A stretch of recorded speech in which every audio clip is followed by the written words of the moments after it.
I wanted to make a video about quilting on a treadle. Now this is a quilt, one of my bandana quilts that I'm making with my 1588 on my treadle. Now I haven't treadled in a while because I have a leg issue and I'm waiting to have surgery. But what I wanted to mention, a couple of things. The bandana quilts are very easy to start with. And what you can do when you go to machine quilt them, I love treadles and treadle tables because look at all of the room you have to spread that quilt out. There's the machine on the table, and there is the end of the quilt. That gives me about 2.5 feet altogether. 2 feet and a little bit, maybe, to move the fabric as I'm quilting.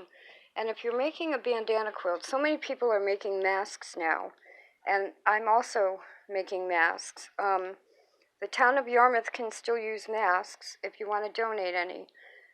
But this is a quilt that I have been trying to finish for a couple of months, and I'm waiting for someone to bring me more elastic for the mask, so I thought, gee, maybe I could get this quilt maybe even done today. And the reason I'm saying that is when you're doing a bandana quilt, or sometimes when you break up any other style quilt into about a 16 to 20 inch square, you can mark off your squares. And to start machine quilting, what I'm doing, I'm working from long side to long side, and what I'm really doing is getting these squares to the backing evenly. So I'm going at each seam area on either side, really from the top to the bottom of the quilt, but right now only at the seams. Then I'm going to do it in the other direction, which would be this way. And once I have that basic grid down, I can then worry less about the whole quilt shifting, and I can then go in and decide, do I want quilting every inch? And I will again go in both directions. So really, to start, I have the video up about a simple quilt, which is the bandana quilt. This is an old one that's about 40 years old that I had actually hand quilted everything around the different bandana motifs, and this one is done in the center, and that has all different designs on it. But when doing it by machine, in your mind, the easiest way to quilt it is with a grid.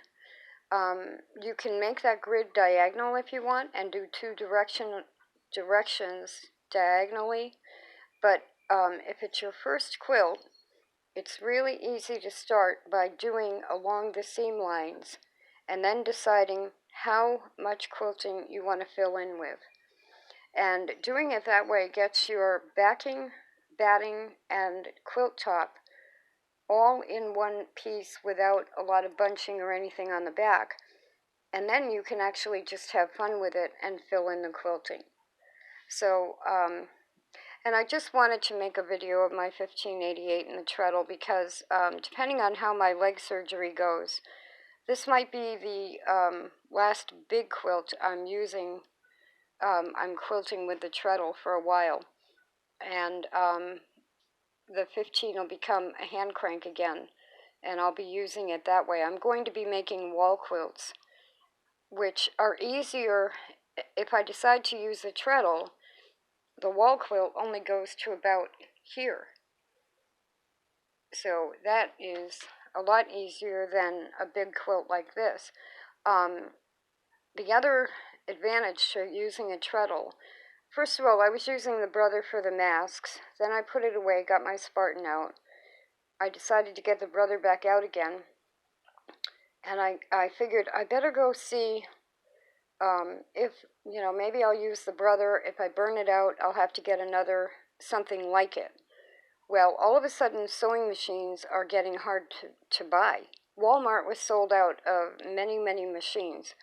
And I was like, okay, this is why I have antique machines. So, to make a long story short, treadles don't take electricity.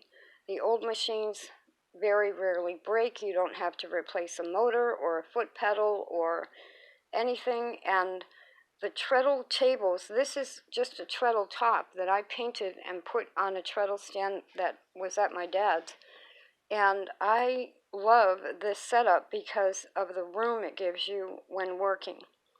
So it's a little bit less convenient if I'm doing tiny embroidery, or the masks are easy to do with a hand crank.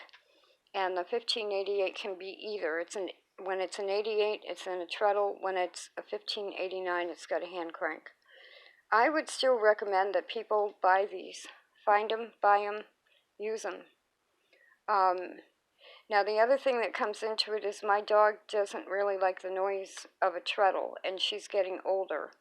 So this is kind of like a commemorative quilt. It happens to be going to a friend of mine who's a veteran, and he doesn't know about it, but his wife does. So I've been eager to get it done, and now it'll mean just a little bit more, because even if I keep using the treadle, it's going to be wall quilts. So these machines and the old treadles add that kind of charm into everything that you do with them. And they're just wonderful, wonderful machines to have.